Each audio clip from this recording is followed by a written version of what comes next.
നമുക്കൊക്കെ അറിയാലോ, കഴിഞ്ഞ 10 ദിവസമായി വിഴിഞ്ഞം അന്താരാഷ്ട്ര തുറമുഖത്തിൽ അദാനിയുടെ share Adani Mediterranean shipping company എന്ന് പറയുന്ന MSC കമ്പനിക്ക് കൈമാറുന്നതുമായി ബന്ധപ്പെട്ട് തുടർന്നുകൊണ്ടിരിക്കുന്ന വിവാദങ്ങൾ എന്താണ്? യഥാർത്ഥത്തിൽ ഈ വിവാദത്തിന്റെ അടിസ്ഥാനം ആരാണ് ഇങ്ങനെയൊരു വിവാദമുണ്ടാക്കിയത്?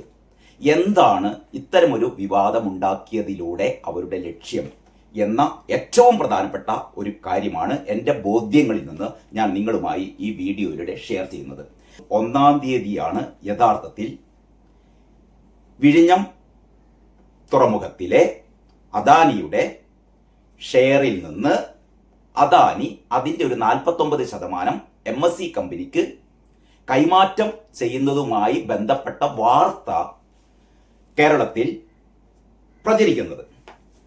അന്നത്തെ ദേശാഭിമാനി പത്രമാണിത്. ഇത് നേരത്തെ പലതവണ പല ചർച്ചകളിലും പറഞ്ഞതാണ്, നിങ്ങൾ എല്ലാവരും ശ്രദ്ധിച്ചിരിക്കും. പക്ഷേ ഇന്നത്തെ എൻ്റെ വീഡിയോയുടെ ഏറ്റവും അടിസ്ഥാനം എന്ന് പറയുന്നത് ഈ 1-ാം തീയതിയിലെ ദേശാഭിമാനി പത്രത്തിലെ ഈ വാർത്ത. അതായത് MSC ഗ്രൂപ്പ് 49% ഓഹരി എടുക്കും, വിഴിഞ്ഞത്ത് 13,000 കോടിയുടെ നിക്ഷേപം, LDF സർക്കാരിന്റെ ദീർഘവീക്ഷണത്തിന്റെ വിജയമാണ് ഈ വിദേശ നിക്ഷേപം.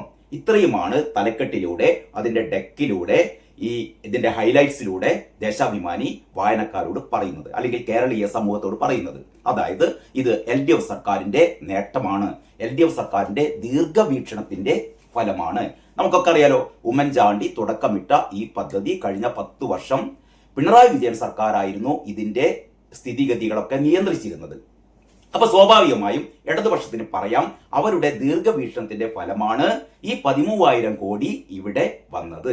ഇതിൽ പ്രസക്തമായ 1-2 കാര്യങ്ങൾ കൂടി ഇപ്പോൾ പെട്ടെന്ന് നിങ്ങളുടെ ശ്രദ്ധയിലേക്ക് വരണം. അതുകൊണ്ട് ഞാനത് ഈ വാർത്തയിലെ ആ ഭാഗം വായിക്കുകയാണ്.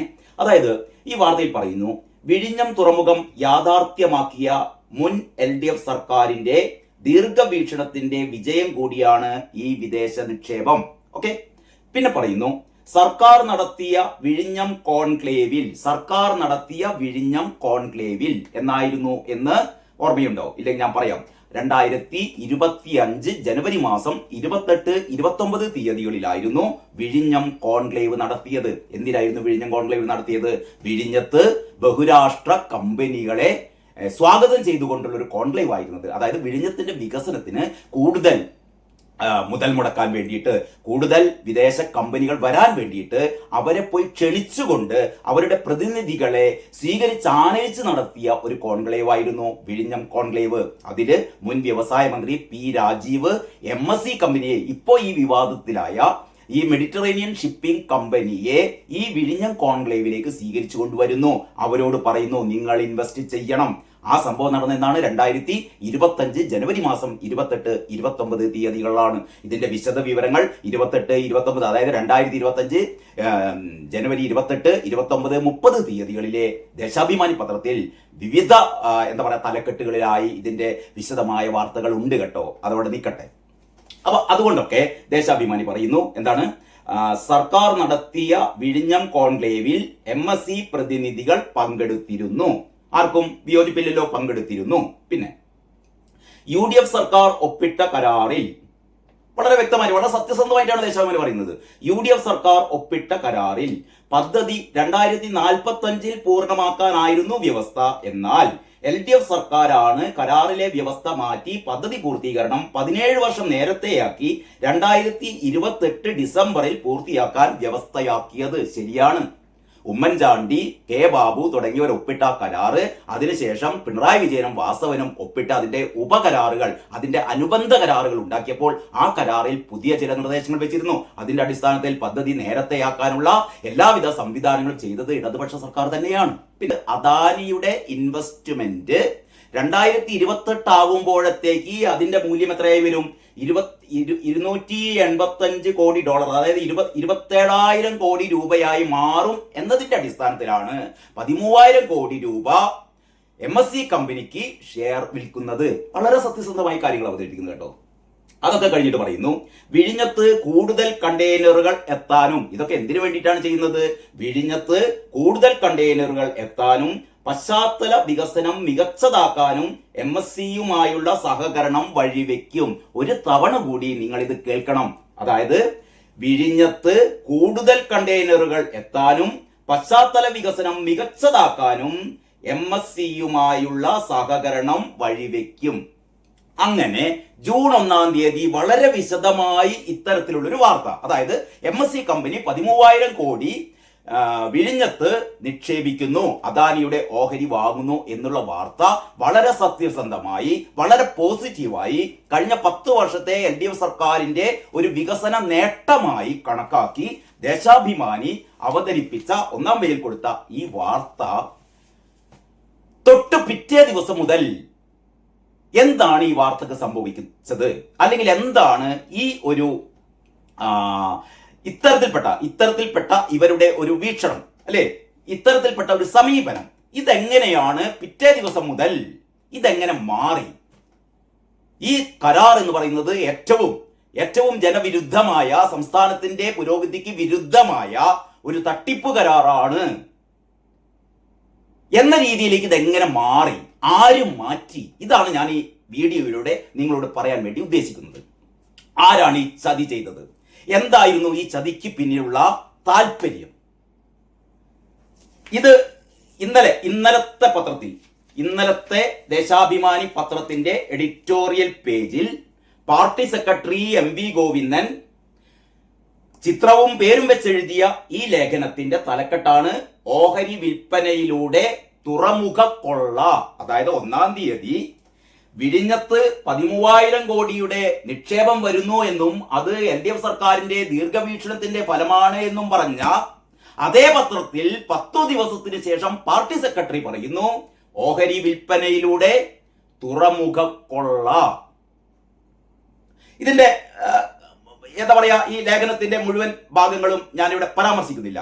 കാരണം നിങ്ങൾക്കൊക്കെ അറിയാം, കഴിഞ്ഞ 10 ദിവസം ഇവിടെ പാർട്ടി സെക്രട്ടറി MV ഗോവിന്ദനും ഡോക്ടർ തോമസ് ഐസക്കും പിണറായി വിജയനും KK രാഗേഷും P രാജീവും തുടങ്ങി CPMന്റെ ഒരുപാട് നേതാക്കൾ നമ്മളോട് പറഞ്ഞുകൊണ്ടിരിക്കുന്നു 1-ാം തീയതി ദേശാഭിമാനി കൊടുത്ത വാർത്ത ശരിയല്ല, അതെങ്ങനെയോ സംഭവിച്ചു പോയതാണ്. യഥാർത്ഥത്തിൽ ഈ കരാർ അപകടം പിടിച്ച കരാറാണ്, ഒരുപാട് ദുരൂഹതകളുണ്ട്, സംസ്ഥാന താല്പര്യങ്ങൾ ബലികഴിക്കുന്നതാണ്. മുഖ്യമന്ത്രി VD സതീശൻ ഇതിനു വേണ്ടിയിട്ട് ചില അദാനിയുമായി ചില ഡീലൊക്കെ നടത്തി തുടങ്ങിയ കാര്യങ്ങളിലേക്ക് ഇതെങ്ങനെ മാറുന്നു? ഇത് മാറ്റിയ ആളുടെ പേര് പിണറായി വിജയൻ എന്നാണ്. പിണറായി വിജയൻ എന്ന LOP, അങ്ങനെയായിരുന്നല്ലോ അദ്ദേഹത്തെ സ്നേഹപൂർവ്വം നിയമസഭയിൽ വെച്ചിട്ട് KN ബാലഗോപാൽ അയാൾ പിണറായി വിജയന്റെ മുഖത്ത് നോക്കി ആക്രോശിച്ചത് LOP എന്നായിരുന്നു വിളിച്ചത്, അല്ലെ? LOP എന്ന് പറഞ്ഞാൽ ലീഡർ ഓഫ് ഒപ്പോസിഷൻ പാർട്ടികളുടെ ലീഡർ, അതായത് പ്രതിപക്ഷ നേതാവായ പിണറായി വിജയനാണ് ദേശാഭിമാനിയിൽ വന്ന സത്യസന്ധമായ ഫാക്ട്സ് ഉള്ള വാർത്ത തിരുത്തിയതും തിരുത്തിപ്പിച്ചതും ഈ വിവാദത്തെ, ഈ സംഭവത്തെ, ഈ കരാർ കൈമാറ്റം എന്ന് പറയുന്ന വളരെ ലളിതമായ, വളരെ സ്വാഭാവികമായ, അതാണ് അതിന് ശരി, വളരെ സ്വാഭാവികമായ ഈ ഒരു ഓഹരി കൈമാറ്റത്തെ എന്തോ വലിയ അപകടമാണ് എന്ന രീതിയിൽ, സംസ്ഥാനത്തിന് വലിയ അപകടം വരുത്തുമെന്നുള്ള രീതിയിൽ ഇതിനെ വളച്ചൊടിച്ചത് പിണറായി വിജയനാണ്. പിണറായി വിജയന്റെ ആ വാദത്തെ തുടർന്നിട്ടാണ് പിണറായി വിജയന്റെ പെട്ടിതൂക്കികളായ MV ഗോവിന്ദനും ഐസക്കും തുടങ്ങിയ ഇങ്ങോട്ടേക്കുള്ള ആൾക്കാർ മുഴുവനും, KK രാഗേഷ് ഉൾപ്പെടെയുള്ള ആൾക്കാർ മുഴുവനും പിണറായി വിജയൻ വിസർജിച്ച പിണറായി വിജയന്റെ ഈ അഭിപ്രായങ്ങൾ തൊണ്ട തൊടാതെ ഇവർ വിഴുങ്ങി. എന്തൊക്കെയായിരുന്നു പറഞ്ഞത്? ജസ്റ്റ് ഒരു 1-2 കാര്യങ്ങൾ നിങ്ങളുടെ ശ്രദ്ധയിൽപ്പെടുത്താം. വിഴിഞ്ഞത്ത് ഇവരൊരു പ്രതിഷേധ സംഗമം നടത്തി. ആ പ്രതിഷേധ സംഗമത്തിന്റെ മുദ്രാവാക്യം എന്ന് പറയുന്നത് എന്താണെന്നറിയോ? ഈ വിഴിഞ്ഞത്തെ വിൽക്കരുത് എന്ന് പറഞ്ഞാൽ വിഴിഞ്ഞത്തെ വിൽക്കാൻ പോകുന്നു, VD സതീശനും UDF സർക്കാരും വിഴിഞ്ഞത്തെ വിൽക്കാൻ പോകുന്നു എന്ന രീതിയിൽ കള്ളക്കഥ ഇവർ പ്രചരിപ്പിച്ചു. നിങ്ങൾക്കൊക്കെ അറിയാം, അവിടെ സംസ്ഥാനത്തിന്റെ ഈ പോർട്ട് എന്ന് പറയുന്നത്, വിഴിഞ്ഞം തുറമുഖം എന്ന് പറയുന്നത് സംസ്ഥാനത്തിന്റെ ഉടമസ്ഥതയിലുള്ളതാണ്. അദാനി എന്ന് പറയുന്നത് ഒരു നടത്തിപ്പുകാരനാണ്. ആ നടത്തിപ്പുകാരനായ അദാനി ഇതിൽ ഇൻവെസ്റ്റ് ചെയ്തതിന്റെ ഇരട്ടിയിലേറെ സംസ്ഥാനം കേരളം അതിൽ ഇൻവെസ്റ്റ് ചെയ്തിട്ടുണ്ട് എന്ന് പറഞ്ഞാൽ ഇതൊരിക്കലും അദാനിക്ക് വിൽക്കാൻ പറ്റില്ല. അദാനി ആകെ ചെയ്തത് അദാനിയുടെ കയ്യിലുള്ള ഷെയർ, ആ ഷെയറിന്റെ 2028 ആകുമ്പോഴത്തേക്ക് ആ ഷെയറിന് എത്രയായിരിക്കും മൂല്യം വർദ്ധിക്കുക എന്നുള്ള ഒരു സംഖ്യ നിശ്ചയിച്ച് അതിന്റെ 49% MSE കമ്പനിക്ക് കൈമാറുന്നത്. അത്രയും നടത്തിയിട്ടുള്ളൂ. അത് ഈ കരാറിൽ വളരെ വ്യക്തമായി പറഞ്ഞിട്ടുണ്ട്.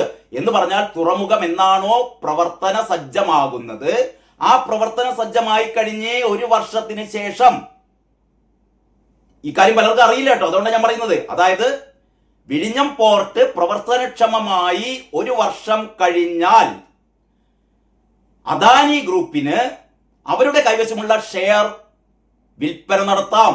എത്ര? 75% വരെ വിൽപ്പന നടത്താം. പക്ഷേ അദാനി ഗ്രൂപ്പ് 49% ഇപ്പോൾ വിൽപ്പന നടത്തിയിട്ടുള്ളൂ, അല്ലെങ്കിൽ കൈമാറ്റം ചെയ്തിട്ടുള്ളൂ, അല്ല ചെയ്യാനുള്ള ശ്രമത്തിലാണ്. അതൊരു പ്രധാനപ്പെട്ട കാര്യമാണ്. ഇപ്പോഴും ഈ കരാറിൽ അന്തിമമായി ഒപ്പുവെച്ചിട്ടില്ല. അതിന്റെ നടപടിക്രമങ്ങളാണ് നടന്നുകൊണ്ടിരിക്കുന്നത്. അപ്പൊ ഞാൻ പറഞ്ഞുകൊണ്ട് വരുന്നത്, അദാനി ഗ്രൂപ്പ് വളരെ സ്വാഭാവികമായ ഒരു കാര്യമാണ് ചെയ്തത്. പക്ഷേ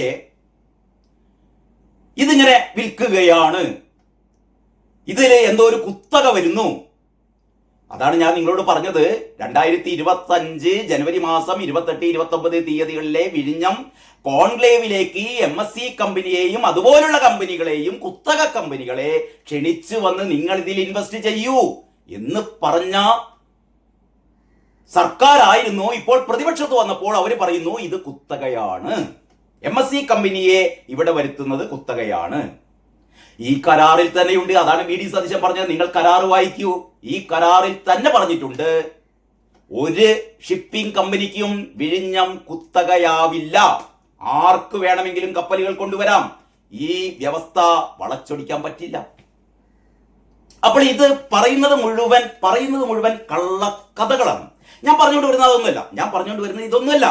എന്തിനു വേണ്ടി പിണറായി വിജയൻ വളരെ സ്വാഭാവികമായ ഇത്തരത്തിലുള്ള ഓഹരി കൈമാറ്റത്തെ LDF സർക്കാരിന്റെ വികസന നേട്ടമെന്ന് ഇവർക്ക് പറയാവുന്ന, അതാണ് ദേശാഭിമാനി പറഞ്ഞത്, കഴിഞ്ഞ 10 വർഷത്തെ പിണറായി സർക്കാരിന്റെ വികസന നേട്ടത്തിന്റെ തുടർച്ചയാണ്, അവരുടെ ദീർഘദൃഷ്ടിയുടെ ഫലമാണ് ഈ കരാർ എന്ന് എക്കാലവും അവർക്ക് പറഞ്ഞുകൊണ്ട് നടക്കാവുന്ന ഒരു നേട്ടത്തെ എന്തിനു വേണ്ടി പിണറായി വിജയൻ ഇതിനെ ഒരു വലിയ ഒരു പാതകമാക്കി മാറ്റി? എന്തായിരുന്നു പിണറായി വിജയന്റെ കുൽസിത ബുദ്ധി? അവിടെയാണ് പിണറായി വിജയന് ഇത്തരത്തിലുള്ള പദ്ധതികളെ മുൻനിർത്തിക്കൊണ്ട്, ഇത്തരത്തിലുള്ള കമ്പനികളെ മുൻനിർത്തിക്കൊണ്ട് എങ്ങനെ അവിടെ നിന്ന് കോഴപ്പണം വാങ്ങിക്കാം എന്ന പിണറായി വിജയന്റെ വക്രബുദ്ധി, കുടില ബുദ്ധി, അതായിരുന്നു ഇതിന്റെ പിന്നിൽ. ഇവിടെ കട്ട് ചെയ്തിട്ട് ഞാൻ മറ്റൊരു രംഗത്തേക്ക് നിങ്ങളുടെ ശ്രദ്ധയെ ആകർഷിക്കുകയാണ്. അതായത് കരിമണൽ കർത്ത. കൂടുതൽ വിശദീകരിക്കേണ്ട കാര്യമില്ലല്ലോ. കരിമണൽ കർത്താവിന് കരിമണൽ കമ്പനി നടത്തണമെങ്കിൽ ഏത് കക്ഷിയാണോ ഭരിക്കുന്നത് എന്ന് പറഞ്ഞാൽ ഭരണകക്ഷിയുടെ മാത്രമല്ല, പ്രതിപക്ഷത്തിന്റെ, അതും മാത്രമല്ല, മാധ്യമങ്ങളുടെ, സാമുദായിക സംഘടനകളുടെ, ഇവരുടെയൊക്കെ പിന്തുണ വേണം, ഇവരുടെയൊക്കെ സഹകരണം ഉണ്ടായാലേ കരിമണൽ കർത്താക്ക് കമ്പനി പ്രവർത്തിക്കാൻ കഴിയുകയുള്ളൂ എന്ന് നമ്മളോട് പറഞ്ഞത് കരിമണൽ കർത്താവിടെ കമ്പനിയിലെ ഉയർന്ന ഉദ്യോഗസ്ഥരാണ്. എന്തിനു വേണ്ടിയിട്ട് കരിമണൽ കർത്താവ് വീണാ വിജയന് മാസം തോറും 8 ലക്ഷം രൂപ വീതം കൊടുത്തു. 2.78 കോടി രൂപ എന്തിന് വീണാ വിജയന് കൊടുത്തു? മാസപ്പടി എന്നാണല്ലോ പറയുന്നത്. എന്തിന് മുഖ്യമന്ത്രിയുടെ മകൾക്ക് മാസപ്പടി കൊടുത്തു? എന്തിന് മുഖ്യമന്ത്രി PV എന്നു പേരായ ഈ നാട്ടിലെ അല്ലെങ്കിൽ ഈ ഭരണത്തിലെ ഏറ്റവും പ്രമുഖ വ്യക്തിക്ക് കോടികൾ കൊടുത്തു? പ്രതിപക്ഷത്തുള്ള ആരൊക്കെയാണ്? OC, PK, KC തുടങ്ങിയ കുറെ പേരുകളുണ്ടല്ലോ. ഇത്തരത്തിൽപ്പെട്ട പ്രതിപക്ഷത്തുള്ള പല നേതാക്കന്മാർക്കും എന്തിന് കോടികൾ കൊടുത്തു എന്ന് കരിമണൽ കർത്ത വളരെ വ്യക്തമായിട്ട് ഇന്ററിം സെറ്റിൽമെന്റ് ബോർഡിന്റെ റിപ്പോർട്ടിൽ പറയുന്നു. എന്തിനു വേണ്ടി കൊടുത്തു? ഞങ്ങൾക്ക് ഇത്തരത്തിലുള്ള ഒരു കമ്പനി നടത്തണമെങ്കിൽ രാഷ്ട്രീയക്കാരുടെ സഹായം വേണം, സഹകരണം വേണം, അല്ലെങ്കിൽ ഇവർ സമ്മതിക്കില്ല. ഭരണകക്ഷിയാണെങ്കിൽ അവർക്ക് വേണ്ട സൗകര്യങ്ങളൊന്നും ചെയ്തു കൊടുക്കില്ല. പ്രതിപക്ഷമാണെങ്കിൽ ആവശ്യമില്ലാത്ത സമരങ്ങൾ നടത്തി അവരെ ഉപദ്രവിക്കും. മാധ്യമങ്ങളാണെങ്കിൽ അനാവശ്യ വാർത്തകൾ കൊടുത്ത് അവരെ ഉപദ്രവിക്കും. മതസാമുദായിക സംഘടനകളാണെങ്കിൽ ഇവർക്കെതിരെ പ്രക്ഷോഭം നടത്തും. അപ്പോൾ വളരെ ശാന്തമായി പ്രവർത്തിക്കാൻ കോഴ കൊടുത്തേ പറ്റൂ ഈ കേരളത്തിൽ എന്ന് നമ്മളോട് പറഞ്ഞത് കരിമണൽ കമ്പനിയാണ്. ഒരു എന്താ പറയാ, ഇതൊന്നും അവിശ്വസിക്കേണ്ട കാര്യമില്ല. കരിമണൽ കമ്പനി മാത്രമല്ല, നമുക്കറിയാം ഈ നാട്ടിലെ ഏത് വ്യവസായശാലയും നടത്തണമെങ്കിൽ വേണ്ടപ്പെട്ടവർക്ക് ഇത്തരത്തിലുള്ള കോഴപ്പടം നടത്തണം, എങ്കിലേ നടത്തിക്കാൻ പറ്റൂ. നമുക്കറിയാലോ കിറ്റക്സ് സാബുവിനെ ഇവിടുന്ന് ഓടിപ്പിച്ചത് കാരണം ഇത്തരത്തിലുള്ള കോഴപ്പടം കൊടുക്കില്ല എന്ന് പറഞ്ഞതുകൊണ്ട് അദ്ദേഹത്തെ ഇവിടെ നിന്ന് ഓടിപ്പിച്ചു. ആന്തൂർ സാജനെ അദ്ദേഹത്തിന്റെ കൺവെൻഷൻ സെന്ററിന് അനുമതി കൊടുക്കാത്ത കാര്യം നമുക്കറിയാമല്ലോ. ഇങ്ങനെ എത്ര കഥകൾ. അപ്പോൾ കേരളത്തിന്റെ ഒരു പ്രത്യേക അവസ്ഥ എങ്ങനെയാണ്? നോക്കുകൂലിയിലൊക്കെ ചരിത്രം സൃഷ്ടിച്ചവരാണല്ലോ നമ്മൾ. അതുകൊണ്ട് ഇവിടെ ഒരു വ്യവസായശാല നടത്തണമെങ്കിൽ ഇതിനിപ്പോ പരിസ്ഥിതിക്ക് ദോഷം വരുത്തുന്നതാണെങ്കിലും വരുത്തുന്നതല്ലെങ്കിലും, പരിസ്ഥിതിക്ക് ദോഷം വരുത്തുന്നതാണെങ്കിൽ കോഴപ്പടത്തിന്റെ അളവ് കൂടും. അത്രയുള്ള വ്യത്യാസം. അപ്പോൾ കരിമണൽ കർത്ത എന്തിനു വേണ്ടിയിട്ടായിരുന്നു പിണറായി വിജയനും വീണ വിജയനും മറ്റ് പ്രതിപക്ഷത്തെ നേതാക്കന്മാർക്കും മതസാമുദായിക സംഘടനകൾക്കും പണം വാരിക്കോരി കൊടുത്തത്? അവർക്ക് അവരുടെ കമ്പനി നടത്താനാണ്. ഇതെല്ലാവർക്കും ബോധ്യമായ കാര്യമാണ്. ഇതിന്റെ രേഖകൾ നമ്മുടെ മുമ്പിലുണ്ട്. അത് സംബന്ധിച്ച കേസുകൾ നടത്തിക്കൊണ്ടിരിക്കുകയാണ്. ഞാൻ ഈ കാര്യം ഇവിടെ പറയാൻ കാരണം, ഇതേപോലെ കരിമണൽ കർത്തായുടെ കമ്പനിയിൽ നിന്ന് തനിക്കും തന്റെ മോക്കും കോഴപ്പണം കിട്ടിക്കൊണ്ടിരുന്നു. അതേതായാലും ഈ പറയുന്ന പത്രങ്ങളും മാധ്യമങ്ങളിലും പടവച്ചപ്പാടും ബഹളുണ്ടാക്കി അതേതായാലും സ്റ്റോപ്പായി പോയി. അത് കേസും വക്കാണൊക്കെ ആയിട്ട് ഇപ്പതാ FSIO കുറ്റപത്രം 2 പ്രാവശ്യം ED വിളിപ്പിച്ചു. ഇപ്പതാ പിണറായി വിജയന്റെ വീടിന്റെ ഫോട്ടോ, വീണയുടെ സ്ഥലത്തിന്റെ ആധാരം ഇതൊക്കെ കൊണ്ടിട്ട് ED പോയിട്ടുണ്ട്. എന്നാണ് ഇതൊക്കെ ബ്ലോക്ക് ആകുക, എന്നാണ് ഇതൊക്കെ കണ്ടുകിട്ടുക എന്നൊന്നും പറയാൻ പറ്റില്ല. സമീപ ഭാവിയിൽ ഇതൊക്കെ കണ്ടുകിട്ടും. ആകെ പ്രശ്നത്തിലാണ് പിണറായി വിജയൻ എന്ന് നമുക്കറിയാം, ആകെ പ്രശ്നത്തിലാണ് വീണ വിജയൻ എന്ന് നമുക്കറിയാം. ഈ തിരുട്ടു കുടുംബം ആകെ പ്രശ്നത്തിലാണ്. അവർക്കിപ്പം വരായൊന്നുമില്ല. കഴിഞ്ഞ കുറച്ച് മാസങ്ങളായി ഒരു തരത്തിലും കട്ടുമുടിക്കാൻ അവർക്ക് പറ്റുന്നില്ല. അപ്പോഴാണ് പിണറായി വിജയന്റെ ക്രിമിനൽ ബുദ്ധി ഉണർന്നത്. ഇതാ ഒരു സാധ്യത, നമ്മുടെ അദാനി, നമ്മുടെ പാർട്ട്ണർ. പക്ഷേ ഇപ്പം അദാനി നമ്മളെ മൈൻഡ് ചെയ്യില്ല. കാരണം തോറ്റുപോയില്ലേ. നമ്മൾ എന്ത് ചെയ്യാനാണ്? നമ്മളെ പറ്റിച്ചു, നമ്മളെ വോട്ടർമാർ പറ്റിച്ചു, നമ്മളെ തോൽപ്പിച്ചു കളഞ്ഞു. അദാനിക്ക് ഇനി നമ്മളെ ഒരു വിലയുണ്ടാവില്ല. അദാനി ഇനി AKG സെന്ററിലേക്ക് വരില്ല. നമ്മളെ കണ്ടാൽ നമ്മളെ മുന്നിൽ തൊഴുകയോടെ നിൽക്കില്ല. കാരണം അദാനിക്ക് ഇപ്പോ വേണ്ടത് ആരെയാണ്? ഇപ്പോഴത്തെ ഭരണകക്ഷി. വളരെ സ്വാഭാവികമാണ്. അദാനിയുടെ ഈ പോർട്ട് മുന്നോട്ട് കൊണ്ടുപോകണമെങ്കിൽ ആരുടെ സഹായം വേണം? ഇപ്പോഴത്തെ ഭരണകക്ഷിയായ UDFന്റെ സഹായം വേണം, VD സതീശന്റെ സഹായം വേണം. അല്ലാതെ പിണറായി വിജയന്റെ സഹായം ഇനി അദാനിക്ക് വേണ്ട. പിണറായി വിജയൻ ആര്? പാർട്ടിക്ക് കൂടി വേണ്ടാത്ത ഒരാൾ, വലിഞ്ഞു കയറി പ്രതിപക്ഷ നേതാവായ ഒരാൾ, അയാളെ ഇനി അദാനി ഒരു തരത്തിലും മൈൻഡ് ചെയ്യില്ല. അദാനിയിൽ നിന്ന് ഒരു സഹായവും പിണറായി വിജയന് കിട്ടില്ല. അപ്പൊ നിങ്ങൾ ചോദിക്കും, പണ്ട് പിണറായി വിജയന് അദാനിയിൽ നിന്ന് സഹായം കിട്ടിയിരുന്നോ? കോഴപ്പണം കിട്ടിയിരുന്നോ? നമുക്ക് മുന്നിൽ തെളിവുകളൊന്നുമില്ല, നമുക്ക് മുമ്പിൽ തെളിവുകളില്ല, അത്തരം ആരോപണങ്ങളില്ല. പക്ഷെ ഞാൻ സംശയിക്കുന്നു. എന്തിനെ സംശയിക്കുന്നു എന്നറിയോ? പറഞ്ഞുതരാം. അതായത് നമ്മുടെ ദിവ്യ എസ് അയ്യർ എന്തോ വലിയ കൊണസ്രാളാണ് എന്നൊക്കെയാണല്ലോ പെട്ടി തൂക്കിയായ KK രാഗേഷ് പറഞ്ഞുകൊണ്ടിരിക്കുന്നത്. KK രാഗേഷ് പറഞ്ഞ ഉടനെ പിണറായി വിജയനും അത് ഏറ്റു പറഞ്ഞു, അപ്പം ഗോവിന്ദനും ഏറ്റു പറഞ്ഞു. ഈ ലേഖനത്തിൽ MV ഗോവിന്ദന്റെ ഈ ലേഖനത്തിൽ ഓഹരി വിൽപ്പനയിലൂടെ തുറമുഖ കൊള്ള എന്ന ലേഖനത്തിൽ പോലും MV ഗോവിന്ദൻ പറയുന്നുണ്ട്, ആ MD സ്ഥാനത്ത് നിന്ന്, വിഴിഞ്ഞം പോർട്ടിന്റെ MD സ്ഥാനത്ത് നിന്ന് ദിവ്യ എസ് അയ്യരെ മാറ്റിക്കളഞ്ഞു. വലിയ പാതകമായി പോയി. അവരായിരുന്നു അതിന്റെ ഐശ്വര്യം. അവരാണ് കാര്യങ്ങളൊക്കെ നിയന്ത്രിച്ചത്. അക്കാര്യങ്ങൾ ഞാൻ പിന്നെ വിശദമായി പറയാം. പക്ഷെ നിങ്ങളൊരു കാര്യം ആലോചിക്കണം. ഈ പറയുന്ന ഈ MD, അതായത് ദിവ്യ എസ് അയ്യർ MD ആയിരിക്കുന്ന കാലത്ത് അദാനിയുടെ ഒരുപാട് ചട്ടലംഘനങ്ങൾക്കെതിരെ നോട്ടീസ് കൊടുത്തു എന്നാണ് പറയുന്നത്, അല്ലേ? സ്വാഭാവികമായും MD സ്ഥാനത്തിരിക്കുന്ന ഒരാളാണ് അദാനി നടത്തുന്ന നിയമലംഘനങ്ങൾക്കെതിരെ നോട്ടീസ് കൊടുക്കേണ്ടത്. ഈ MD മാത്രം വിചാരിച്ചാൽ പോരാ, അതിനാവശ്യമായ ഒരു ബാക്കിംഗ് സപ്പോർട്ട് എവിടെ നിന്നും കിട്ടണം? ഈ സർക്കാരിൽ നിന്നും കിട്ടണം. അതായത് സർക്കാരാണ് ഈ പറയുന്ന MDയിലൂടെ ഈ കാര്യങ്ങളൊക്കെ ചെയ്യുന്നത്. അപ്പോൾ അദാനിയുടെ ഒരുപാട് ചട്ടലംഘനങ്ങൾ, ചെറിയ ഒരുപാട് ചട്ടലംഘനങ്ങൾ, അതിനു വേണ്ടിയിട്ട് 15ഓ 16ഓ തവണ അദാനിക്ക് നോട്ടീസ് നൽകി. അത്രേ പിഴയും വിധിച്ചു. എത്ര 15 കോടി രൂപ. 15 കോടി രൂപ അദാനിക്ക് പിഴയും ഇട്ടത്രേ. ആര്? ഈ പറയുന്ന ദിവ്യ എസ് അയ്യർ. ഭയങ്കരിയല്ലേ? ആരാണെങ്കിലും ഇതൊക്കെ ചെയ്യുന്നേ ഇതിനു വേണ്ടിയിട്ടാണ് MD. അതായത് MD-യുടെ ആകെ ചുമതല എന്താണ്? ഈ കാര്യങ്ങളൊന്ന് നോക്കുക. അതായത് അദാനിയാണ് ഈ കാര്യങ്ങളൊക്കെ ചെയ്യുന്നത്. അദാനിയും സർക്കാരും തമ്മിലുള്ള ചില ഇടപാടുകൾക്ക് എന്തെങ്കിലും തരത്തിലുള്ള ചട്ടലംഘനങ്ങളൊക്കെ ഉണ്ടായാൽ ചട്ടലംഘനങ്ങളൊക്കെ ഉണ്ടോ എന്ന് അന്വേഷിക്കുക, കണ്ടെത്തി കഴിഞ്ഞാൽ അതിന്റെ പിഴ വിധിക്കുക, അദാനിക്ക് നോട്ടീസ് കൊടുക്കുക, ഇതൊക്കെ ചെയ്യണം. ഇതൊക്കെ ദിവ്യ സൈലൻ ചെയ്തു. പക്ഷെ എന്റെ ചോദ്യം, ഈ 15 കോടി രൂപയിൽ 1 രൂപ, കഴിഞ്ഞ ഏഷ്യാനെറ്റിന്റെ ചർച്ചയിലെ ശ്രീജിത്ത് പണിക്കർ ചോദിച്ച പോലെ, ഈ 15 കോടി ഈ പിഴയിൽ 1 രൂപ അദാനി അടച്ചോ? ഇല്ലല്ലോ, ഇല്ലാമേ. അദാനി 1 രൂപ കൂടി പിഴ വിധിച്ചതിൽ അടച്ചില്ല എന്ന് പറഞ്ഞാൽ ഇതൊക്കെ ഒരു ഷോ ആണെന്നേ. ഇതൊക്കെ ഒരു ഷോ ആണ്. അദാനി നിയമം ലംഘിച്ചു എന്ന് പറയും, അദാനിക്ക് നോട്ടീസ് കൊടുക്കും, 15 കോടി പിഴയിടും. അപ്പോ സ്വാഭാവികമായിട്ടും ഒരു കോഴപ്പണം വരുമല്ലോ. ഒരു കോഴപ്പണം അദാനി കൊടുക്കേണ്ടവർക്കൊക്കെ കൊടുക്കല്ലോ. ഇതൊക്കെ നമുക്ക് അറിയാവുന്ന കാര്യമല്ലേ. 15 കോടി പിഴ ഇട്ട് കഴിഞ്ഞാൽ നമുക്ക് സാധാരണ ഈ ട്രാഫിക് ലംഘനങ്ങളൊക്കെ നടത്തിയാൽ 1000 രൂപയോ 2000 രൂപയോ പിഴയിടുന്ന ഒരു സംഭവം വന്നാൽ ഇവിടുത്തെ ആൾക്കാരൊക്കെ ഒരു 100 രൂപ 200 രൂപ പോക്കറ്റിലിട്ട് കൊടുക്കും പോലീസുകാരന്റെ, അല്ലേ?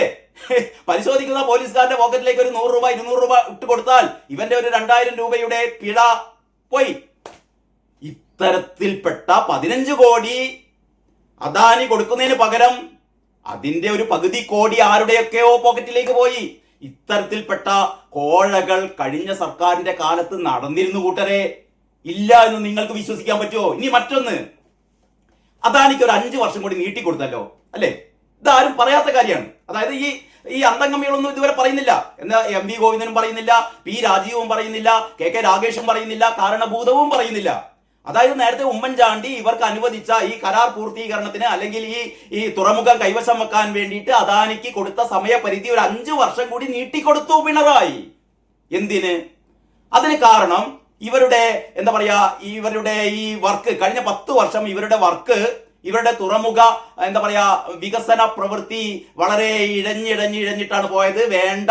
വേണ്ട തരത്തിലുള്ള ഒരു സഹകരണം സംസ്ഥാന സർക്കാരിൽ നിന്ന് കിട്ടിയില്ല. അതുകൊണ്ടാണ് പദ്ധതി വൈകിയത് എന്നൊക്കെ പറഞ്ഞപ്പോ, എന്നാ അദാനി ഏട്ടാ നിങ്ങൾക്ക് ഇതാ ഒരു 5 കൊല്ലം കൂടി ഞങ്ങൾ നീട്ടിത്തരാ എന്ന് പറഞ്ഞിട്ട് ഈ കരാർ കാലാവധി 40 വർഷം എന്നുള്ളത് 45 വർഷമായി കൊടുത്തു. ഒരു 5 വർഷം കൂടി കൂട്ടിക്കൊടുത്തു. വെറുതെ കൂട്ടിക്കൊടുക്കണോ? ഒരു 5 വർഷം കൂടി നിങ്ങൾ കയ്യിൽ പിടിച്ചോ, 5 വർഷം കൂടി നിങ്ങൾ എടുത്തോ എന്ന് പറഞ്ഞ് കൊടുക്കുമ്പോൾ എത്ര കോടികൾ കൈമാറിയിട്ടുണ്ടാവും. ഞാൻ എന്താണ് ഇങ്ങനെയൊക്കെ ചോദിക്കുന്നത് നിങ്ങൾ അത്ഭുതപ്പെടേണ്ട. സതീശനോട് ചോദിക്കുന്നുണ്ടല്ലോ, സതീശൻ എത്ര കിട്ടി? MP രാജേഷ് ഒക്കെ പല പ്രാവശ്യം ചോദിച്ചില്ലേ ഈ മദ്യ കമ്പനിയുമായി ബന്ധപ്പെട്ട കാര്യത്തിലൊക്കെ, ബെക്കാടി എത്ര തന്നു, എത്ര കോടി കിട്ടി? അതേപോലെ ഞാൻ ചോദിക്കട്ടെ, അദാനി എത്ര കോടി തന്നു നിങ്ങൾക്ക് ഈ പറയുന്ന 5 വർഷം നീട്ടിക്കൊടുത്തതിന്? തീർന്നില്ല കൂട്ടരെ, തീർന്നില്ല. ഇനിയാണ് രസം. അതായത് അദാനി കമ്പനിക്ക് പിഴ ചുമത്തിയിരുന്നു. അതായത് ഇവരുടെ വർക്ക് വേണ്ട രീതിയിൽ മുന്നോട്ട് നീങ്ങാത്തതിന്റെ പേരിൽ 190 കോടിയോളം രൂപ പിഴ ചുമത്തിയിരുന്നു. നേരത്തെ ഈ ദിവ്യ സയ്യർ ചുമത്തിയ 15 കോടിയല്ല കേട്ടോ, വേറൊരു 190 കോടി രൂപ പിഴ വിധിച്ചിരുന്നു. അത് ട്രൈബ്യൂണലിൽ പോയി ആകെ ആർബിട്രേഷനൊക്കെ വന്നു. അവസാനം അതും അദാനിക്കാണ്ട് വക വെച്ച് കൊടുത്തു. അദാനി ഏട്ടാ ആ 190 കോടിയും അടക്കേണ്ട കേട്ടോ, ഞങ്ങൾ സഹിച്ചു. വെറുതെ സഹിക്കോ? ഞാനതാ പറഞ്ഞത്. കഴിഞ്ഞ 10 വർഷം അദാനിയിൽ നിന്ന് ഇവർ എത്ര കോടി മാസപ്പടി കൈപ്പറ്റി? പുറത്തു വരണം. കരിമണൽ കർത്തായിൽ നിന്ന്, കരിമണൽ കർത്ത എവിടെ, അദാനി എവിടെ? അല്ലേ? ഒന്ന് ഒരു അണ്ണാങ്കൊട്ടനും മറ്റൊന്ന് ആനയുമാണ്.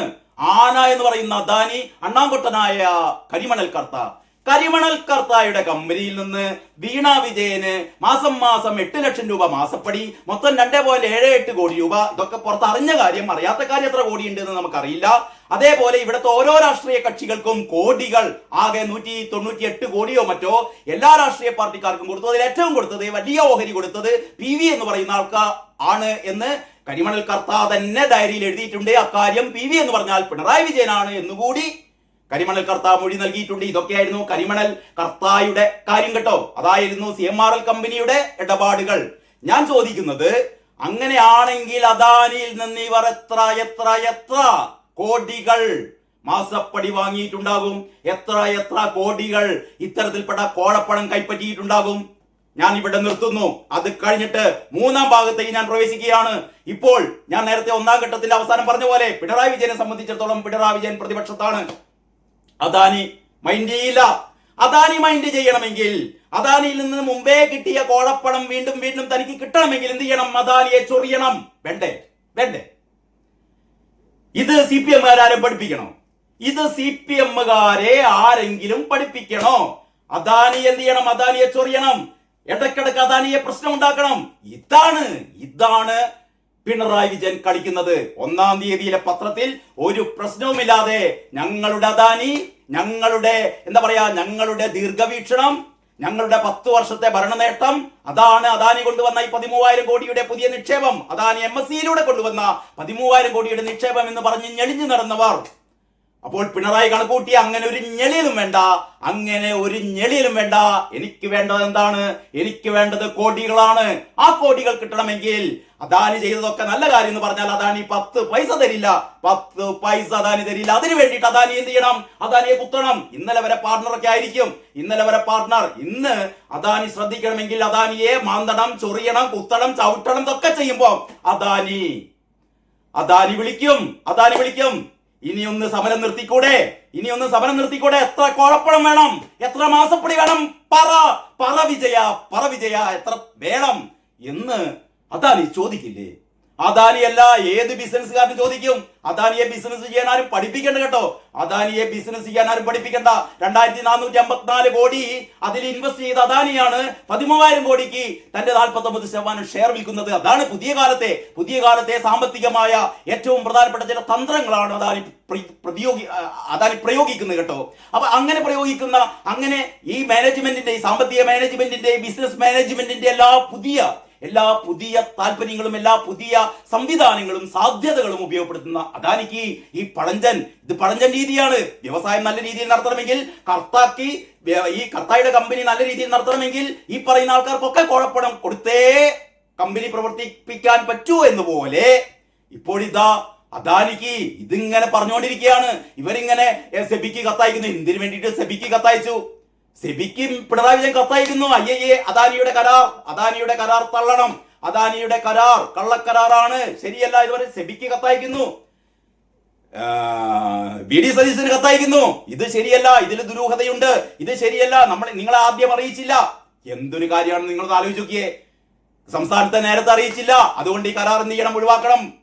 മറ്റേ അപ്പം ഗോവിന്ദൻ പറയുന്നു MSC വേണ്ട, MSCയുടെ തട്ടിപ്പാണ്, കുത്തകയാണ് എന്ന് പറഞ്ഞാൽ ഇവര് വായി തോന്നിയ എല്ലാ കാര്യങ്ങളും വിളിച്ചു പറയുകയാണ്. എന്ന് പറഞ്ഞാൽ ഈ കരാർ അന്തിമമായി ഒപ്പിടരുത് എന്ന രീതിയിൽ അദാനി കമ്പനിയെ, ഇന്നലെ വരെ പാർട്ണറായ അദാനി കമ്പനിയെ ഇവര് ചൊറിയുന്നു, മാന്തുന്നു, കുത്തുന്നു, ചവിട്ടുന്നു ഒക്കെ ചെയ്യുന്നു. ഒരു പ്രശ്നമില്ല. നിങ്ങൾ നോക്കിക്കോ. അദാനി സുന്ദരമായ അദാനി ഒപ്പിടും. ഇവർ കുറച്ചു കാലം ഈ പ്രക്ഷോഭം, പ്രതിഷേധമൊക്കെ ആയിട്ട് നടക്കും. എന്ന് പറഞ്ഞാൽ കോടികൾ ഇവിടെ മറയും. കോടികളുടെ മാസപ്പടി, കോടികളുടെ ഇത്തരത്തിൽപ്പെട്ട കോഴപ്പണം മറയും.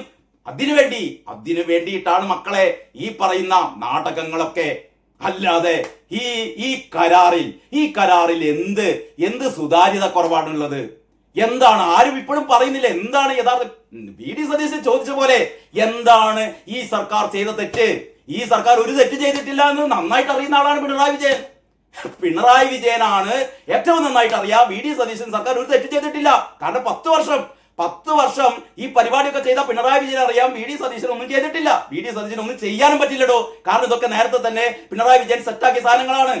പിണറായി വിജയൻ ആളുകളുടെ പ്രശ്നം എന്താണ്? കഴിഞ്ഞ 10 കൊല്ലം കിട്ടിയിരുന്ന കോഴ ഇനി തനിക്ക് കിട്ടില്ല. അത് വാങ്ങാൻ പോകുന്ന ആളാണ്. അത് വാങ്ങാൻ പോകുന്ന ആൾ VD സതീശനാണ്. VD സതീശൻ വാങ്ങുമോ വാങ്ങില്ല എന്നുള്ളത് എനിക്കറിയില്ല. വാങ്ങുകയില്ല എന്ന് എനിക്കറിയില്ല. VD സതീശൻ സത്യസന്ധനാണെങ്കിൽ വേണ്ട എന്ന് പറയും, അതല്ലെങ്കിൽ വാങ്ങും, അത്രയേ ഉള്ളൂ. ഇതൊക്കെ സർവ്വസാധാരണമാണെന്നേ. ഇതൊക്കെ എല്ലാ ഭരണകാലത്തും എല്ലാവരും ചെയ്യുന്ന കാര്യങ്ങളാണ്. ആരും അത്ര വലിയ സത്യസന്ധന്മാരോ ഹരിശ്ചന്ദ്രന്മാരോ ഒന്നും ആവണ്ട കേട്ടോ. അങ്ങനെ ആയി അഭിനയിക്കുന്നു വേണ്ട. ഇതൊക്കെ സർവ്വസാധാരണമാണ്. അപ്പോൾ പിണറായി വിജയൻ ചെയ്തതും സതീശനെ ചെയ്യാൻ പോകുന്നതും ഇത്തരം കാര്യങ്ങളൊക്കെ വരും കാലം തീരുമാനിക്കട്ടെ. ഇതിൽ ആരാണ് സത്യസന്ധൻ, ആരാണ് അഴിമതിക്കാരൻ എന്നൊക്കെ ഇപ്പം തന്നെ നമുക്ക് മുമ്പിൽ വ്യക്തമായ രേഖകളുണ്ടല്ലോ. പിണറായി വിജയൻ 2 കൈയും ഉയർത്തിക്കൊണ്ട് എന്റെ 2 കൈയും ശുദ്ധമാണെന്ന് നിയമസഭയിലാണ് പറഞ്ഞത് കേട്ടോ. നിയമസഭയിൽ പറഞ്ഞിട്ട് പോലും നമ്മളെ എത്ര പേർ വിശ്വസിച്ചിട്ടുണ്ട്? പിണറായി വിജയന്റെ 2 കൈയും ശുദ്ധമാണെന്ന് വിശ്വസിച്ച ആൾക്കാർ എത്ര പേരുണ്ട്? എല്ലാം തുറന്ന പുസ്തകമല്ലേ, കിടക്കുകയല്ലേ, തെളിവുകൾ കിടക്കുകയല്ലേ. അപ്പൊ അതേപോലെ പിണറായി വിജയന്റെ ദുഷ്ടലാക്ക് അത്രയേ ഉള്ളൂ. ഇതിന് വേണ്ടിയിട്ടാണ് കെ കെ രാഗേഷിന് പിന്നെ ഈ ദിവ്യ എസ് അയ്യർ പോയതിൽ സങ്കടം ഉണ്ടാവും. അത് പിന്നെ ഇതുമായിട്ട് കൂട്ടി കുഴക്കേണ്ട കേട്ടോ. അത് വേറെ ഒലിപ്പിക്കൽ പരിപാടിയാണ്. അപ്പം കെ രാഗേഷിനോട് സഹതാപം മാത്രമേ ഉള്ളൂ. പക്ഷെ മാത്രമല്ല, കണ്ണൂരിലെ രണ്ട് പെൺപുലികൾ, അല്ലെ, പെൺപുലികൾ എന്ന് തന്നെ വിശേഷിപ്പിക്കാവുന്ന രണ്ട് വനിതാ നേതാക്കന്മാർ, കണ്ണൂരിലെ മാത്രമല്ല കേട്ടോ, കേരളത്തിലെ തന്നെ ഏറ്റവും സമ്പന്നതരായ CPM-ന്റെ രണ്ട് വനിതാ നേതാക്കൾ, അവർക്ക് മുകളിൽ മറ്റൊരു വനിതാ നേതാവും കേരളത്തിൽ ഇല്ല കേട്ടോ. PK ശ്രീമതിയും KK ശൈലജയും ഈ രണ്ടുപേരും പറഞ്ഞിട്ടുണ്ട്, KK രാഗേഷെ മിണ്ടാതിരുന്നോ KK രാഗേഷെ, ആർക്ക് വേണമെങ്കിലും ഒരു സർക്കാർ അധികാരത്തിൽ വന്നു കഴിഞ്ഞാൽ അവിടെ നിന്ന് ആരെ മാറ്റാം, അവിടെ നിന്ന് ആ IAS ഉദ്യോഗസ്ഥന്മാരെ മാറ്റാം. പല മേഖലകളിൽ നിന്നും, പല രംഗങ്ങളിൽ നിന്നും, പല ഓഫീസുകളിൽ നിന്നും, പല സ്ഥാപനങ്ങളിൽ നിന്നും IAS മേധാവികളെ അങ്ങോട്ടേക്കും ഇങ്ങോട്ടേക്കും ഒക്കെ മാറ്റിയിട്ടുണ്ട്. അപ്പോൾ രാഗേഷ് ഇമ്മാതിരി ചപ്പടാച്ച് വർത്താനം പറയണ്ട, നിന്റെ ഒലിപ്പിക്കൽ അവിടെ വെച്ചാ മതി മോനെ, അത് ഇതുമായിട്ട് കൂട്ടിക്കളർത്തണ്ട എന്ന് PK ശ്രീമതിയും KK ശൈലജയും പറഞ്ഞു കഴിഞ്ഞു. അതിൽ പരം, അല്ലെ, അതിനേക്കാൾ കൂടുതൽ പറയാൻ നമുക്കാവില്ല. കാരണം അവര് തന്നെ ഈ ഒലിപ്പീസനെ നല്ല ചെവി പിടിച്ചിട്ട് തിരിച്ച് രണ്ട് ചൂറിലോട്ട് രണ്ട് പടം പെടുത്തിരുന്ന്, അതുകൊണ്ട് മോനെ രാഗേഷെ ഇനി മിണ്ടരുത് എന്ന് പറഞ്ഞിട്ടുണ്ട് കേട്ടോ. അപ്പൊ അതിലേക്ക് ഞാൻ കൂടുതൽ കടക്കുന്നില്ല. അതും ഇതുമായി ബന്ധപ്പെട്ട കാര്യമില്ല. അത് രാഗേഷിന്റെ കാര്യം, അത് കർണാടകന്റെ കാര്യം, അത് എന്താ പറയാ KKR എന്ന് പറയുന്ന രക്ഷാ കവചത്തിന്റെ കാര്യം, അത് വേറൊരു വലിയ ടോപ്പിക്കാണ്. അതുകൊണ്ട് ഞാൻ അത് വിട്ടു. ഇപ്പം ഞാൻ ഈ വീഡിയോയിൽ ഞാൻ ഉദ്ദേശിക്കുന്ന കാര്യം പറഞ്ഞു എന്നാണ് എന്റെ വിശ്വാസം. അതായത് ഇപ്പോൾ നടക്കുന്നതും നടന്നുകൊണ്ടിരിക്കുന്നതും ഇനി വേണമെങ്കിൽ കുറച്ച് ദിവസം കൂടി ഇതിങ്ങനെ നീളും. ഏതുവരെ അദാനി എപ്പോഴാണ് ഈ കോഴപ്പണം കൈമാറുന്നത്, അതുവരെ ഇത് തുടരും. ഈ വീഡിയോയെ കുറിച്ച് നിങ്ങളുടെ അഭിപ്രായങ്ങൾ കമന്റ് ബോക്സിൽ രേഖപ്പെടുത്തുക. ഇത് ഞാൻ നേരത്തെ പറഞ്ഞ പോലെ ഇതൊരു സംവാദത്തിന്റെ പ്ലാറ്റ്ഫോമാണ്. ഞാൻ എന്റെ ബോധ്യങ്ങളിൽ നിന്ന് കഴിഞ്ഞ 35 വർഷത്തോളമുള്ള എന്റെ പത്രപ്രവർത്തക ജീവിതത്തിൽ നിന്ന് നമ്മൾ കാണുന്ന ഈ പരിസരങ്ങളിൽ സംഭവിച്ചുകൊണ്ടിരിക്കുന്ന കാര്യങ്ങൾ സൂക്ഷ്മമായി തന്നെ അവലോകനം ചെയ്തതിന്റെ അടിസ്ഥാനത്തിലാണ് ഞാൻ ഈ കാര്യങ്ങൾ നിങ്ങളുമായി ഷെയർ ചെയ്യുന്നത്. നിങ്ങളുടെ അഭിപ്രായങ്ങൾ, നിങ്ങളുടെ വിശ്വാസങ്ങൾ, നിങ്ങളുടെ ബോധ്യങ്ങൾ എന്താണ് എന്ന് ഈ വീഡിയോക്ക് താഴെ കമന്റ് ചെയ്യാൻ വളരെ വളരെ സ്നേഹത്തോടെ നിങ്ങളോട് അഭ്യർത്ഥിക്കുകയാണ്. മറ്റൊരു പുതിയ വീഡിയോയുമായി ഉടൻ തന്നെ നമുക്ക് കാണാം. അതുവരെ എല്ലാവർക്കും നന്ദി, നമസ്കാരം.